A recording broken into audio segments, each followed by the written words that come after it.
విచిత్రాల నిధి ఓ విధి విచిత్రాల నిధి వింత కథల సారథి ఆశ నిరాశల వారధి నిరంకుశ నిర్ణయాల నిర్దయవానిధి ఓ విధి విచిత్రాల నిధి ఓ విధి విచిత్రాల నిధి.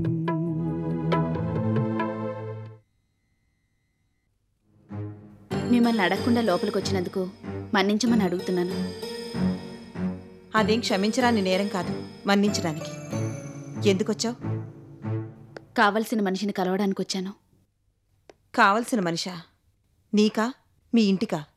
ఆ ఇంటికి కావలసిన మనిషి ఎవరైనా నాకు కావలసిన మనిషి.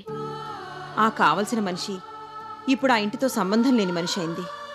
సంబంధం లేదని మీరనుకుంటున్నారు, కానీ ఒకసారి బంధం అన్నది ఏర్పడ్డాక ఆ సంబంధం ఎప్పటికీ అలాగే ఉంటుంది.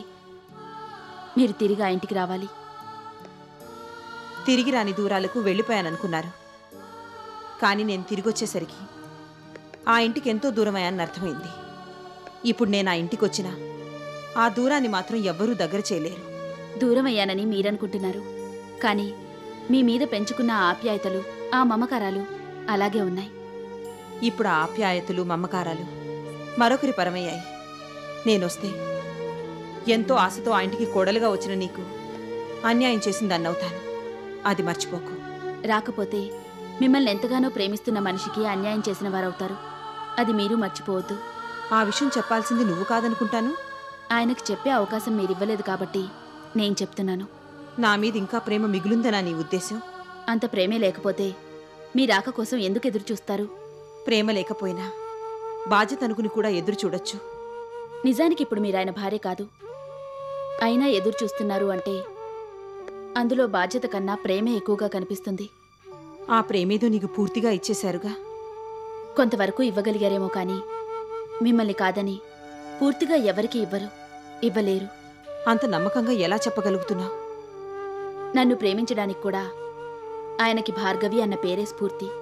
అందుకనే చెప్తున్నాను. ఇప్పుడు నేనొస్తే అక్కడ ప్రశాంతత దెబ్బతింటుందేమో. మీరు రాకపోతేనే ఇంకా ఎక్కువ దెబ్బతింటుంది. తప్పు చేశామేమో అన్న ఆలోచనతో ఎవరికీ మనశ్శాంతి కూడా ఉండదు.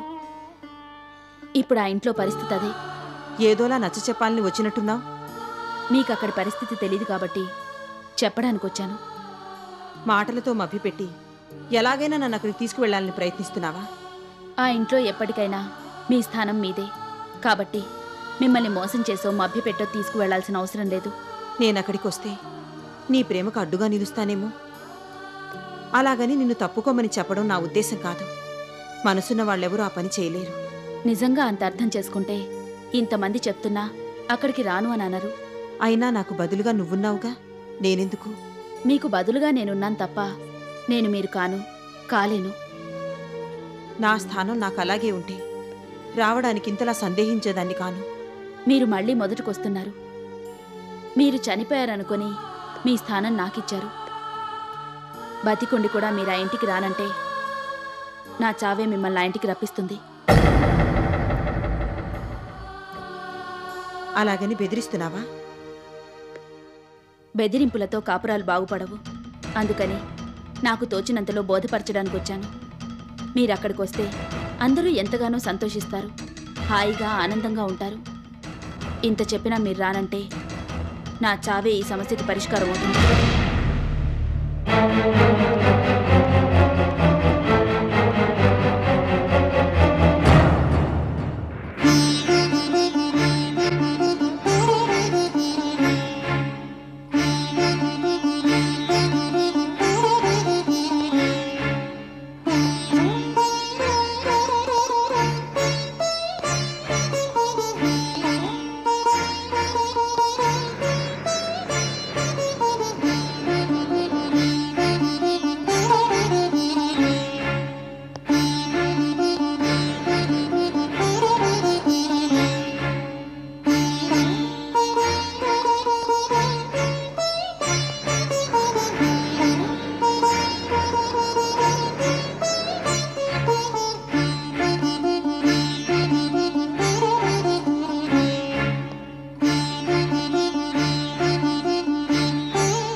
భార్గవి, ఏమైంది?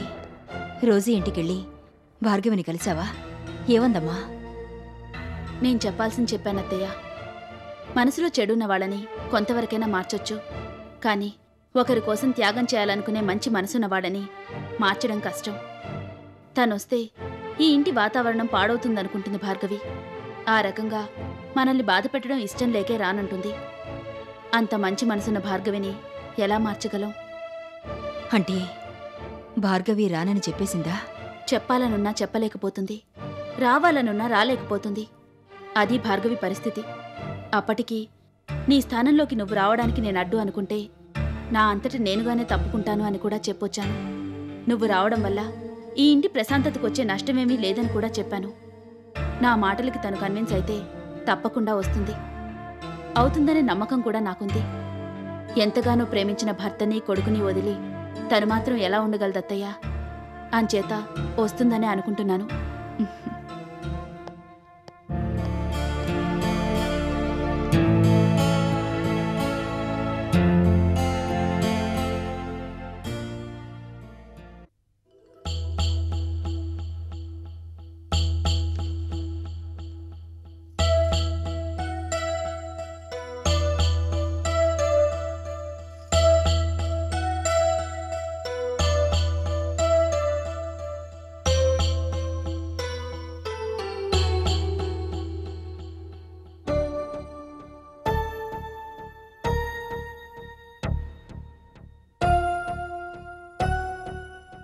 చిన్నమ్మగారు, ఏటమ్మా ఇది? ఏడుతున్నారా?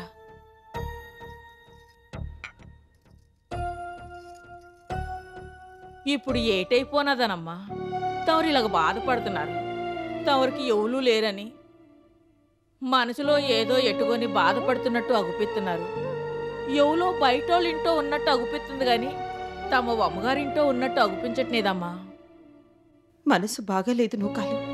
అదేనమ్మా, మనసెందుకు బాగోలేదు అని అడుగుతున్నా. భగవంతుడి దయ వల్ల తమరు తిరిగొచ్చారు. మా అందరి కన్నీళ్లు తుడుతారనుకుంటే తమరే ఇలా కన్నీళ్ళు ఎట్టుకోవటం ఏటి బాగోలేదు. ఇక్కడ పేణంలా చూసుకునే అమ్మగారు, అక్కడ అత్తింటో ప్రేమగా చూసుకునే దీపక్ బాబు, వినోద్ బాబు, లచ్చిందేవి గోరు, ఇంతమంది సొంత మనుషులుండగా ఒక్కలే ఎందుకమ్మా కుమిలిపోతున్నారు? ఇంతవరకు నేను అలాగే అనుకున్నాను నూకాలు. కానీ మారిపోయిన అక్కడి పరిస్థితులు చూసిన తర్వాత అలా అనుకోలేకపోతున్నాను. పరిస్థితులు మారిపోయినాయి అని తమరు అనుకుంటున్నారు, కానీ ఏటి మారనేదమ్మా. వాళ్ళంతా మంచి మనుషులేనమ్మా. వాళ్ళ మనసులు కూడా మల్లెపూ నగ మెత్తగా ఉంటాయి. పొరపాటును కూడా ఎవ్వుల్ని ఒక్క మాట అనరు, బాధెట్టరు. అదే నూకాలు వచ్చిన సమస్య. ఆ ఇంట్లో అందరూ మంచివాళ్లే, అంతా నేను కావాలనుకునేవాళ్లే, అందరూ నన్ను అభిమానించేవాళ్లే. వాళ్ల మంచితనమే నన్ను అక్కడికి వెళ్ళనివ్వకుండా అడ్డుపడుతోంది. అదేటమ్మా మంచితనం అడ్డుపడ్డబెట్టి చిత్రంగా మాట్లాడుతున్నారు? నూకాలు, రాయిలాంటి మనసున్న వాళ్ళని మార్చొచ్చు, కానీ మంచి మనసుల్ని మార్చలేం. వాళ్ళెప్పుడూ అలాగే ఉంటారు. ఆ మంచితనంతోనే ఇంట్లోకి రానిస్తారు. నన్ను ఎంతో ప్రేమగా చూసుకుంటారు. దీపక్కి నేనంటే ప్రాణం. ఆ విషయం నాకు తెలుసు. కానీ ఆయన మరొకరిని పెళ్లి చేసుకున్నారు. వాళ్ళిద్దరూ ఎంతో చక్కగా కాపురం చేసుకుంటున్నారు. అందరూ కలిసిమెలిసి హాయిగా ఉంటున్నారు. ప్రశాంతమైన ఆ వాతావరణంలోకి నేను వెళ్ళి దాన్ని పాడు చేయడం నాకు ఇష్టం లేదు. వాళ్ళగాని ఎందుకు అనుకుంటున్నారమ్మా? నూకాలు, దీపక్ నన్ను ప్రేమగా చూసి కొత్తగా పెళ్లి చేసుకున్న భార్గవిని నిర్లక్ష్యం చేస్తే, నేను రావడం వల్ల భర్త తనకి దూరం అయ్యాడని భార్గవి అనుకుంటే, ఆనందంగా ఉన్న ఆ ఇల్లు అల్లకల్లోలం అయిపోవడానికి ఎంతసేపు పడుతుంది? ఆ ఊహే నేను భరించలేకుండా ఉన్నాను. మనసుకి రెక్కలొచ్చి ఆ గుడి గోపురంలోకి ఎంత తొందరగా ఎగిరిపోదామా అనిపించింది. కానీ ఈ ఆలోచనలు నన్ను కాలు కదపనివ్వకుండా కట్టిపడేస్తున్నాయి. అది సంగతి ఇప్పుడు అర్థమైపోయినది నాకు. తమరు ఏటేటో ఊహించుకొని బాధ అడిపోతున్నారు గాని ఆడికెళ్తే అది ఏటో ఉండదమ్మా. అందరూ తమరు అర్థం చేసుకునే ఓలే. చిన్న సితగా పొరపాట్లున్నా సర్దుకుపోయే మనుషులే తప్ప ఎదుటి వాళ్ళని చిన్న మాట కూడా అనేవాళ్ళు ఎవ్వరు లేరమ్మా. వాళ్ళ సంగతి నాకు బాగా తెలుసు కాబట్టే ఇంతలా చెప్తున్నాను. దీపక్ బాబుని తమని ప్రేమని అర్థం చేసుకుంది కాబట్టే తానే వచ్చి ఇంటికి రమ్మని పిలిచింది భార్గవమ్మ. నాకు తెలుసు భార్గవమ్మ చాలా మంచి పిల్ల. మంచోళ్ళందరినీ ఏరి ఆ ఇంట్లో ఎట్టాడమ్మా దేవుడు. అంచేత ఇప్పుడు తమరు వెళ్ళినా ఎవ్వరు ఏటి అనుకోరు, ఏ చిన్న గొడవలు రావు, తమకు ఆడ ఎలాంటి ఇబ్బంది ఉండదు. అయినా తమని కావాలనుకునే వాళ్ళు, తమరు వస్తానంటే కాదనుకునే వాళ్ళు ఎవరుంటారమ్మా? పెళ్ళైన ఆడపిల్ల ఒత్తరింటో ఉంటేనే అందం సందం. నా మాట వినుకొని ఇంకేటి ఆలోచించకుండా ఆడికి వెళ్ళండి అమ్మా.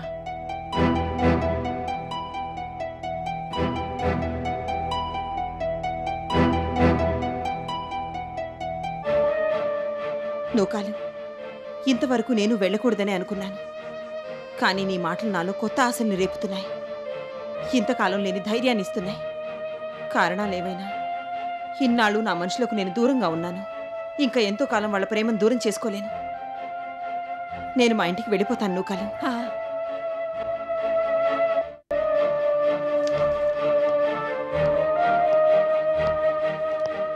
మమ్మీ, నేను మా ఇంటికి వెళుతున్నాను. అదేంటి భార్గవి కొత్తగా మాట్లాడుతున్నావు? ఇదే కదమ్మా మన ఇల్లు. ఎలా అవుతుంది మమ్మీ? నా భర్త, నా కొడుకు అందరూ ఎక్కడుంటే అది నా ఇల్లు అవుతుంది, కానీ ఇదెలా అవుతుంది? ఏంటి భార్గవి నీ పిచ్చి? భర్త నుంచి విడిపోయాక ఇంకా నీ భర్త అంటావేంటమ్మా? అతనితో పడకే కదా విడాకులిచ్చి వదిలించుకున్నావు. మళ్ళీ నా భర్త అని కొత్త పాట మొదలు పెట్టావేంటి? అప్పటికి నాకు మనుషుల విలువ తెలియక అలా మూర్ఖంగా ప్రవర్తించాను మమ్మీ. భార్గవి, నువ్వేం మాట్లాడుతున్నావు నీకు అర్థమవుతుందా? ఏమిటి నీకు తెలిసిన విలువలు? నిజంగా ఆ విలువలే ఉంటే దీపక్ మరో పెళ్లి చేసుకునేవాడే కాదు. అతని మనసులో కానీ ఆ ఇంట్లో కానీ నీకు చోట్లేదని తెలిసి కూడా అక్కడికి వెళ్తానంటావేంటి? చీ కొడుతున్నా చూరు పట్టుకుని వేళ్లాడతానంటావేంటి? అంతకన్నా మూర్ఖత్వం మరొకటి ఉండదు. మమ్మీ, ఇంతకాలం నా వాళ్ళని అర్థం చేసుకోలేక నేనెంత నష్టపోయానో నాకు తెలుసు. మళ్ళీ అలాంటి పొరపాటు చేయదలుచుకోలేదు. అందుకే ఇప్పుడైనా నా భర్తతో, కొడుకుతో, అత్తవారింట్లో అందరితో కలిసి హాయిగా ఉండాలని నిర్ణయించుకున్నాను. అందుకే వెళ్తున్నాను. ఏంటి భార్గవి, వెళ్తున్నానని 10 సార్లు వల్లిస్తున్నా? నువ్వు వెళ్ళగానే స్వాగతం చెప్పడానికి వాళ్ళు రెడ్ కార్పెట్ వెల్కమ్ తో రెడీగా ఉంటారనుకుంటున్నావా? తిరిగి వచ్చిన దేవతవని నెత్తి మీద పెట్టుకుని పూజిస్తారనుకుంటున్నావా? అదంతా నీ భ్రమ. అలాంటి పిచ్చి పిచ్చి ఆలోచనలు పెట్టుకోకు. స్వర్గంలోకి వెళ్తున్నాననుకుని మళ్ళీ ఆ నరకంలోకి అడుగు పెట్టకు. మీ అమ్మ కన్నా నిన్ను ప్రేమగా చూసుకునేవాళ్లు కానీ, అభిమానించేవాళ్లు కానీ, నువ్వంటే ప్రాణం పెట్టేవాళ్లు కానీ, నీకోసం బతికేవాళ్లు కానీ అక్కడ ఎవ్వరూ లేరు. అది గుర్తుంచుకో. లేకపోయినా పర్వాలేదు, ఉన్న దాంట్లోనే సర్దుకుంటాను. నాకింతే ప్రాప్తం అనుకుంటాను. అంతేకాని నా వాళ్ళని వదులుకుని నేను ఇక్కడ ఉండలేను. నీ వాళ్ళ? చిన్నప్పటి నుంచి నేను ఎంతో ప్రేమగా పెంచి పెద్ద చేసి నువ్వే ప్రాణంగా బతుకుతున్న నాకన్నా వాళ్ళు నీకు దగ్గర వాళ్ళైపోయారా? మీ అమ్మ కన్నా వాళ్లే ముఖ్యం అనుకుంటే వెళ్ళిపో. ఎక్కడికి వెళ్ళాలనుకుంటే అక్కడికే వెళ్ళిపో.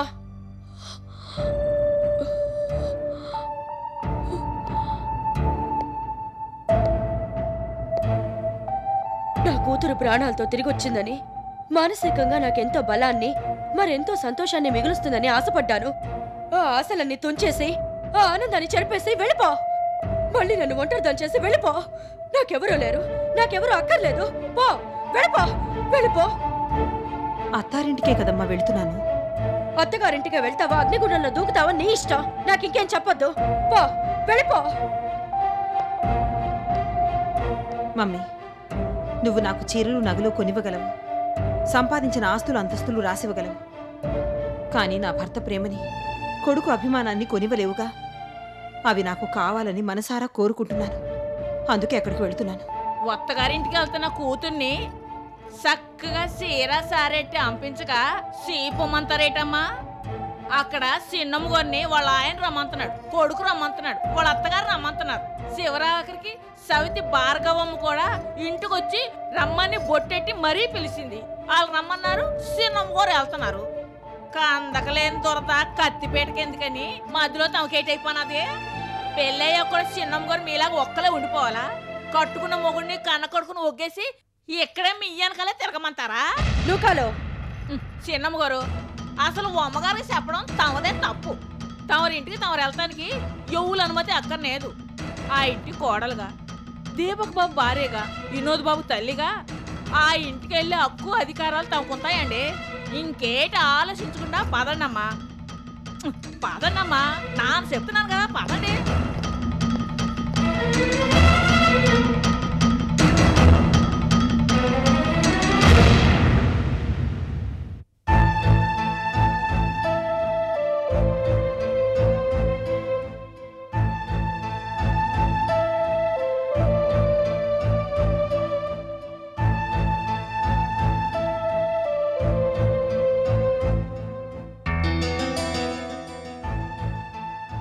అమ్మా, భార్గవ్ వస్తుందంటావా?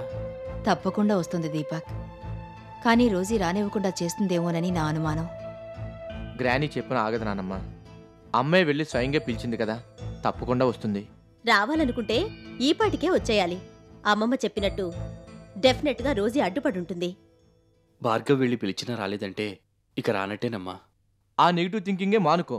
కాస్త పాజిటివ్గా ఆలోచించడం నేర్చుకోనన్నా. అమ్మ వస్తుంది వస్తుంది వస్తుంది. ఏంటి చిలక జోస్యం చెప్తున్నావా? కాదు, అమ్మ మనసును అర్థం చేసుకున్నవాడిగా చెప్తున్నాను. మా నాన్నను వదిలి నానమ్మ ఉండగలదా? ఇదే అంతే. నన్ను వదిలి మా అమ్మ కూడా ఉండలేదు. అంచేత తప్పకుండా వస్తుందని నా సిక్స్త్ సెన్స్ చెప్తుంది. అత్తయ్య వస్తుందనుకుంటే నువ్వు కాలొచ్చిందేంటి? నూకాలు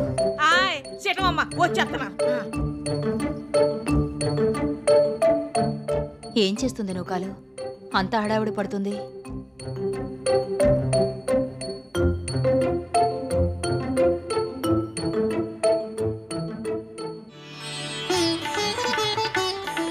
రండమ్మా, రండి రండి బాబు, అందరూ పాలు గుమ్మ కాడికి రండి.